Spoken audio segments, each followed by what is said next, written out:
Hi అండి. అందరూ ఎలా ఉన్నారు? బాగున్నారా? వెల్కమ్ టు అమ్మ సుగర ఫుడ్స్ అండి. ఈరోజు మరొక రెసిపీతో మీ ముందుకు వచ్చేసాను. ఇవాళ నేను చేయబోయే రెసిపీ వచ్చి కరగజ్జం అండి. కొంతమంది కరగజ్జం అంటారు, కొంతమంది గొల్లమేటే అంటారు, కొంతమంది బూంది మేటే అంటారు. సో మీ ఊరు సైడ్ ఏమంటారో నాకు కామెంట్లో తెలియజేయండి, నేను తెలుసుకుంటాను. ఇంట్లో చేసుకునే వాళ్ళకైతే ఏ విధంగా చేసుకోవాలనేది నేను వీడియో ఎండింగ్లో చెప్తానండి. ఎందుకంటే ఎక్కువ క్వాంటిటీస్లో కూడా చేసుకోవడానికి ఉపయోగపడుతుంది, మీకు తక్కువలో కూడా చేసుకోవడానికి రెండాట్లకి యూస్ఫుల్ అవుతుంది. సో అందుకోసమని చెప్పి నేను వీడియో ఎండింగ్లో చెప్తాను అంటాను. ఎందుకంటే ఎక్కువ క్వాంటిటీస్ చేసుకునేటప్పుడు టిప్స్ అనేది కొన్ని మారుతూ ఉంటాయండి.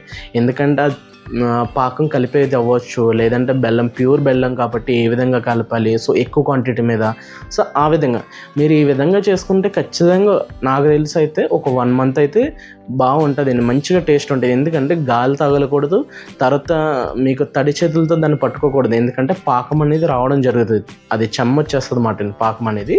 సో అందుకోసం అని అంటున్నాను, కొన్ని మీరు ప్రికాషన్స్ అనేది తీసుకుంటే దాన్ని మనం ఎక్కువ లాంగ్ టైం ఉండాలి అనుకునేటప్పుడు. సో రండి ఆ ప్రాసెస్ ఏంటో చూద్దాం. నేను శనగపిండి అయితే ఆడిచ్చింది 4 కేజీలన్నర తీసుకున్నానండి. ఈ విధంగా లైట్గా బరకుండా ఆడించుకున్నట్లయితే మనకు చాలా బాగా వస్తుందండి పిండి అనేది. ఇప్పుడు ఏ విధంగా కలుపుకుందాం అనేది చూద్దాం.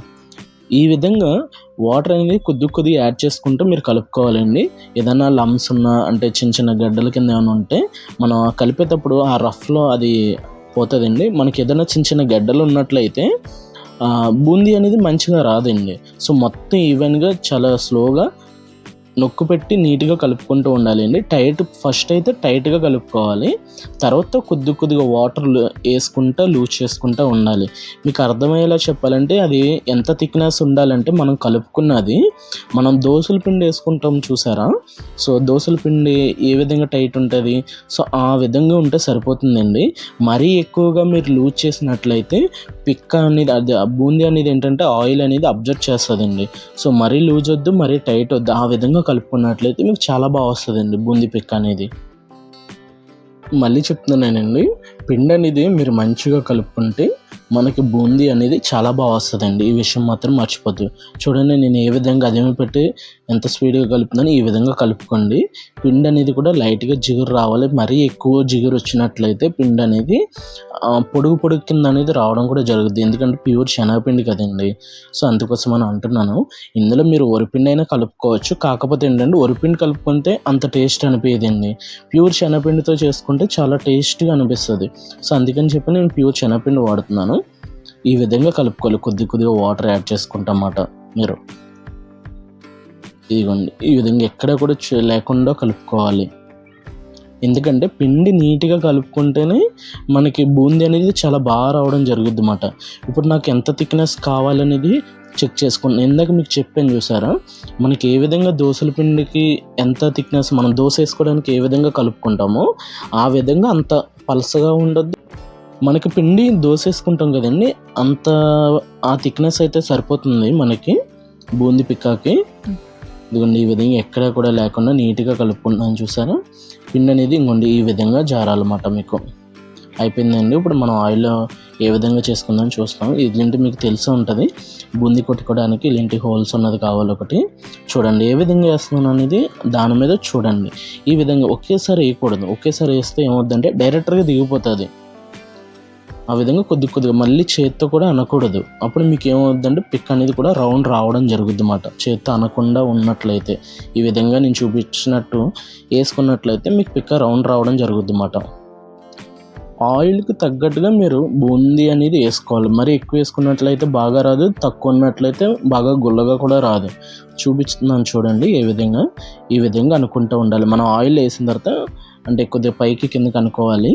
సో అప్పుడు మనకి ఏమన్నా ఒకటి అంటుకున్నట్లయితే మనకి అది ఆయిల్ ఊడిపోవడం అనేది జరుగుద్ది, బాగా మంచిగా అన్ని చోట్ల ఫ్రై అవుద్ది. చూసారా పిక్ అనేది ఏ విధంగా వచ్చిందో రౌండ్, కానీ ఈ విధంగా రావాలన్నమాట. మీరు ఇంకా పలుచగా కలుపుకున్నట్లయితే ఇంకా రౌండ్ వస్తుందండి, ఇంకా బాగా రౌండ్ వస్తుంది. కాకపోతే ఏమవుద్దంటే ఆయిల్ అనేది చాలా అబ్జర్వ్ చేస్తుందండి, అది కూడా గుర్తుంచుకోండి. ఈ విధంగా ఎక్కడ ఆయిల్లో లేకుండా తీసేసుకోవాలి. నేను ఇందాక తీసుకున్నది మళ్ళీ ఇది రెండోసారి తీసుకుంటున్నానండి, రెండోసారి తీసుకుంటున్నా. ఈ 2 సార్లు వేసింది ఒకేసారి నేను ఫ్రై చేసుకుంటున్నా. మనకు ఫ్రై అనేది ఎలా ఉండాలంటే 80% ఫ్రై అయిపోవాలి, 20% అనేది ఉండాలి. ఎందుకనంటే ఇదిగోండి ఇది నేను రెండోసారి వేపించుకున్నానని చెప్పాను కదా, ఇదండి. ఇప్పుడు ఈ 2 కూడా ఫ్రై చేసేసుకుంటాను. నేను రెండోసారి చేశాను అన్నాను కదా, ఇదిగోండి ఈ విధంగా నేను ఫ్రై చేసేసుకుంటున్నాను. మొత్తం ఫస్ట్ది సెకండ్ది కూడా కలుపుకొని 2 ఒకేసారి ఫ్రై చేసుకుంటున్నా. ఎందుకంటే మనకి ఒకేసారి ఫ్రై చేయడానికి రాదండి, అంటే క్వాంటిటీ ఎక్కువ కాబట్టి, మనకి ఆయిల్ క్వాంటిటీ కూడా ఎక్కువ కాబట్టి, సో 2 కలిపి నేను ఫ్రై అనేది చేసుకుంటున్నాను. మనకు ఫ్రై అనేది ఇందాక చెప్పినట్లు 80% అవ్వాలి, 20% అనేది ఉండాలి. ఎందుకంటే ఆ హీట్కి ఆ మిగతా 20% కూడా అబ్జర్వ్ చేసుకొని పిక్ అనేది మంచిగా రావడం జరుగుద్ది. మీరు మొత్తం ఫ్రై చేసుకున్నారనుకోండి, అప్పుడు ఏమవుద్దంటే పాకం పడతాం చూసారా, అది కూడా హీట్ ఉంటుంది. ఆ హీట్కి ఈ బూందీ పిక్క కరెక్ట్గా ఉంటుంది కాబట్టి టేస్ట్ అనేది డిఫరెంట్ రావడం జరుగుతుంది. అప్పుడు మీరు ఇది 80% మీరు ఫ్రై చేసుకున్నారనుకోండి, చాలా బాగుంటుంది. నేను ఇప్పుడు ఆయిల్ నా దగ్గర ఆయిల్ మెషిన్ ఉంది కాబట్టి నేను ఇలా ఆయిల్ తీసేసుకుంటున్నాను. ఇదిగోండి ఈ విధంగా. ఇది ఆయిల్ తీసుకునే మెషిన్ అండి. నేను ఇందులో వేసేసుకుని 100% నేను ఆయిల్ తీసేసుకుంటున్నాను. ఆయిల్ తీసుకోవడం వల్ల ఏంటంటే మనకి టేస్ట్ బెల్లం అనేది ఇంకా అబ్జర్వ్ చేసుకుంటుంది అన్నమాట. ఇదిగోండి ఈ విధంగా తీసిన ఆయిల్ ఈ విధంగా వచ్చేస్తుంది అన్నమాట. మనకి బూందీ పిక్ అనేది రెడీ అయిపోయిందండి. చూసారా ఎంత బాగా వచ్చిందో, గుల్లగాని. సో ఈ విధంగా రావాలి. మీరు ఇంట్లో చేసుకునే వాళ్ళు అయితే పిండి కొద్దిగా మంచిగా కలుపుకోండి, అంటే టైట్గా కలుపుకోండి. ఆయిల్ పట్టకుండా చూసుకోండి. ఆయిల్ ఒకవేళ పట్టినట్లయితే ఏదన్నా టిష్యూ కానీ ఏదైనా పేపర్ వేసుకొని మీరు మొత్తం లాగేస్తుంది కాబట్టి మనం పాకం పట్టేటప్పటికి టేస్ట్ అనేది చాలా బాగుంటుందండి.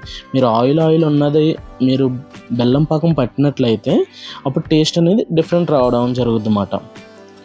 నేను తీసుకున్నది అయితే 5 kgs బెల్లం అండి. ఎందుకంటే ఎంతో కొంత మనం ఆయిల్లో ఫ్రై చేస్తాం కాబట్టి ఆ ఆయిల్ ఎంతో కొంత పట్టుకుంటుంది. సో దాని విధంగా మనకి తీపి అనేది సరిపోతుందండి. బెల్లం అనేది ఆ క్వాంటిటీ సరిపోతుంది. మనకి బెల్లం చూసారు ఈ విధంగా ఉండాలి. పాకం పట్టుకునేటప్పుడు ఏ విధంగా ఉండాలంటే అరిసెలకు పడతారు చూసారా, దాని మీద కొద్దిగా ఇంకా ఎక్కువ ఉండాలి. ఇదిగోండి మనం 80% తీసేసుకున్న ఆయిల్ 20% అనేది ఉంటుందండి ఖచ్చితంగాని. ఇదిగోండి ఈ విధంగా ఒకేసారి వేసేసుకోకూడదు. మళ్ళీ చెప్తాను, ఈ విషయం మాకు తెలియదా అని మాత్రం అనుకోకండి. ఎందుకంటే మనకి కొద్దిగా వేసుకున్నట్లయితే కలుపుకోవడానికి బాగా వస్తుంది. తర్వాత ఒకేసారి వేసుకున్నట్లయితే ఆ హీట్ అనేది అక్కడే ఉండి బెల్లాన్ని, అంటే ఎలా చెప్పాలంటే మీకు విరుపుతుందండి. అంటే లైట్గా షుగర్ కింద రావడం జరుగుద్ది, మంచిగా ఉండదు, పాకం పోతుంది అన్నమాట అండి అప్పుడు. సో అందుకని కొద్దిగా యాడ్ చేసుకోవాలి. మీరు ఈ విధంగా స్లోగా కలుపుకోవాలి. మీరు బాండీకి సైడ్స్ అనేది ఎక్కడ కూడా కలపొద్దు. మీరు అలా కలిపినట్లయితే షుగర్ కింద రావడం జరుగుద్ది అన్నమాట. నేనైతే ఇందులో ఏం వేయలేదండి, ఒక పటిక్ కానీ ఏం వేయలేదు. మనం కలిపిన దాన్ని బట్టి పాకం అనేది రావడం జరుగుద్ది అన్నమాట.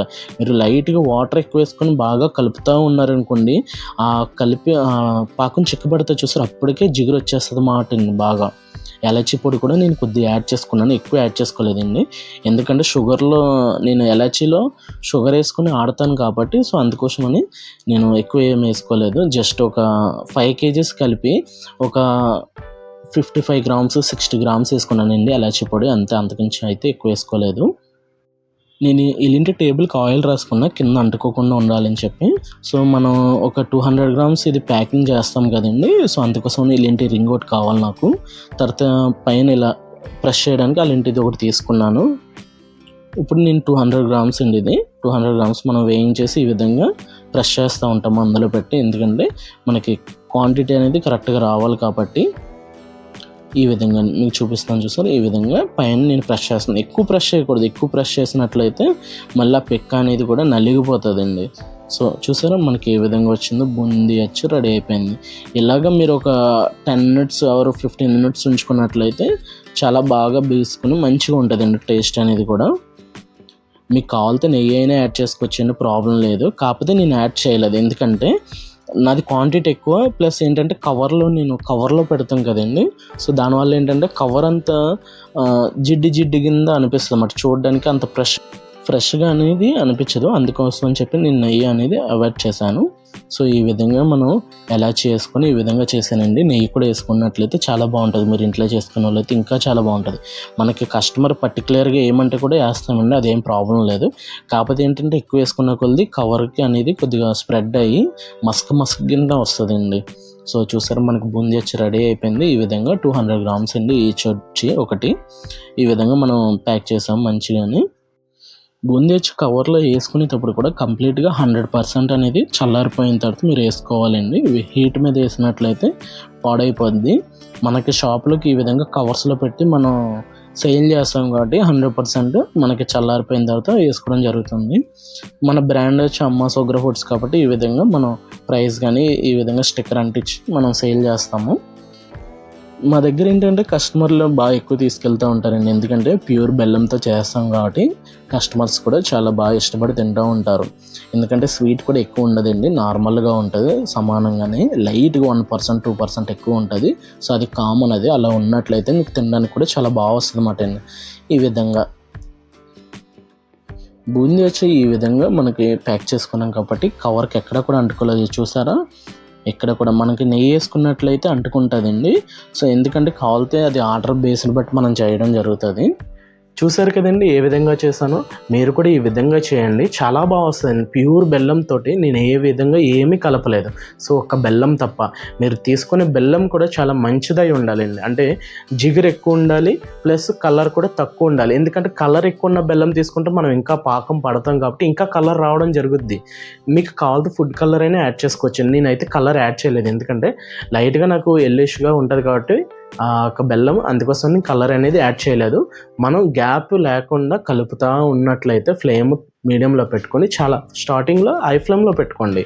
తర్వాత మీడియంలోకి మనకు చిక్కబడుతున్న కొద్ది ఫ్లేమ్ అనేది బాగా తగ్గించుకొని కలుపుకుంటూ ఉండాలి. మీరు మళ్ళీ చెప్తున్నానండి, మీరు పంచదార వేసి చేసినా కూడా, ప్యూర్ బెల్లంతో చేసినా కూడా బాండికి సైడ్స్ అనేది మీరు రఫ్ చేస్తా కలిపితే అది ఒక బెల్లం అనేది పోతుందండి. సో పాకం అనేది పోతుంది. సో అలా ఎప్పుడు చేయొద్దు, మిడిల్లోనే కలుపుకుంటూ సైడ్స్కి అనుకుంటూ ఉండండి. పాకం చాలా బాగా వస్తుందండి. మీరు ఇంట్లో చేసుకునే వాళ్ళు అయితే 1100 గ్రాములు బెల్లం తీసుకోండి, ఒక 1 kg శనగపిండి తీసుకోండి. తర్వాత పాకం మీరు ఎలా అంటే, కొంతమంది ఏం చేస్తారంటే పాకం దెబ్బ ఎక్కువ తీస్తారు. అంటే బాగా చిక్కబడిపోయినట్టు తీసినా కూడా మీకు కేజీ ఒక పిండికి సరిపోదు. అలాగని తక్కువ తీసుకుంటే పాకం మంచిగా రాదు. సో మీడియంలో తీసుకోవాలి. మీకు అదే చెప్తున్నానండి. ఎంత థిక్నెస్ ఉండాలంటే, మీరు అరిసెలు పట్టుకుంటారు చూసారా, అంత థిక్నెస్ మీద ఒక 10% ఎక్కువ ఉంటే సరిపోతుంది. మీకు ఎక్కువ ఉండాలి అంటే ముద్దరపాకం రావాలంటే నేను చెప్తున్నాను. ఎందుకంటే ముద్దరపాకం ప్యూర్ బెల్లం వాడతాం కాబట్టి ముద్దరపాకం వచ్చినప్పుడే మనకి ఏమవుద్దంటే, పాకం అనేది మనం ఎప్పుడైనా ఈ చల్లగాలి తగిలినా లేదంటే తడి చేత్తో లైట్గా పట్టుకున్నా కూడా అంత బేగా రాదు. అది మీరు దెబ్బ తక్కువ తీసుకున్నట్లయితే ఐటమ్ అనేది కూడా బేగా ఖరాబ్ అవుద్ది. ప్లస్ మీరు తడి చేతి ఏదైనా పట్టుకున్నట్లయితే ఐటమ్ అనేది కూడా పోతుంది అన్నమాట. మీకు లాంగ్ టైం అనేది ఉండదు. సో అందుకోసమని చెప్తున్నాను, మీరు అరిసెలు పట్టే దాని మీద కొద్దిగా ఎక్కువ తీసుకోండి. తర్వాత ఫుడ్ కలర్ కావాలితే యాడ్ చేసుకోవచ్చు, అది లైట్గా యాడ్ చేసుకోండి. ఒక 1 గ్రాము, అంటే మీకు అర్థమయ్యేలా చెప్పాలంటే ఒక స్పూన్లో లైట్గా జస్ట్ ఏదో మీకు శనగపప్పు ఎంత ఉంటుందని గింజ, సో అలాంటి అంత తీసుకుంటే సరిపోతుంది. తర్వాత మీకు నెయ్యి కావాలంటే నెయ్యి యాడ్ చేసుకోవచ్చు. ఎక్కువ యాడ్ చేసుకోవచ్చు వద్దండి, ఎక్కువ యాడ్ చేసుకోవద్దు. జస్ట్ ఒక 10 grams యాడ్ చేసుకోండి, బాగుంటుంది. ఎక్కువ యాడ్ చేసుకుని ఏమవుద్దంటే పాకం అనేది అంటుకోదు, అంటే ఆ జిగురికి పాకం పిక్కలకి అంటుకోదు. అందుకోసమే నెయ్యి అనేది తక్కువ వేసుకోండి. ఎలాచి పొడి అనేది కూడా ఒక 2 గ్రాములు వేసుకోండి, సరిపోతుంది కేజీకి. అంటే ఒక 1/2 స్పూన్ మీరు ఆడుకుని వేసుకున్నట్లయితే సరిపోతుంది. మీకు చెప్పాను కదండి, బెల్లం, శనగపిండి చెప్పాను, సో నెయ్యి చెప్పాను, తర్వాత ఎలాచి పొడి కూడా చెప్పాను, ఫుడ్ కలర్ కూడా చెప్పాను. బెల్లంలో వాటర్ అనేది కొద్దిగా ఎక్కువ వేసుకోండి. ఎందుకంటే పాకం రావడానికి టైం పట్టినా కూడా మీకు జిగురు అనేది రావడం జరుగుతుంది బాగా. సో అందుకోసమని చెప్తున్నాను. లేదు మాకు అలాగొద్దండి, మాకు ఏమంటారు, కొంతమంది ఎలా చేస్తారంటే అండి, పాకం జస్ట్ అదొక కొట్లిపోయినట్టు ఉంటుంది, అంటే ఎప్పుడుదోలా అనిపిస్తుంది, కానీ అది కూడా టేస్ట్ చాలా బాగుంటుంది.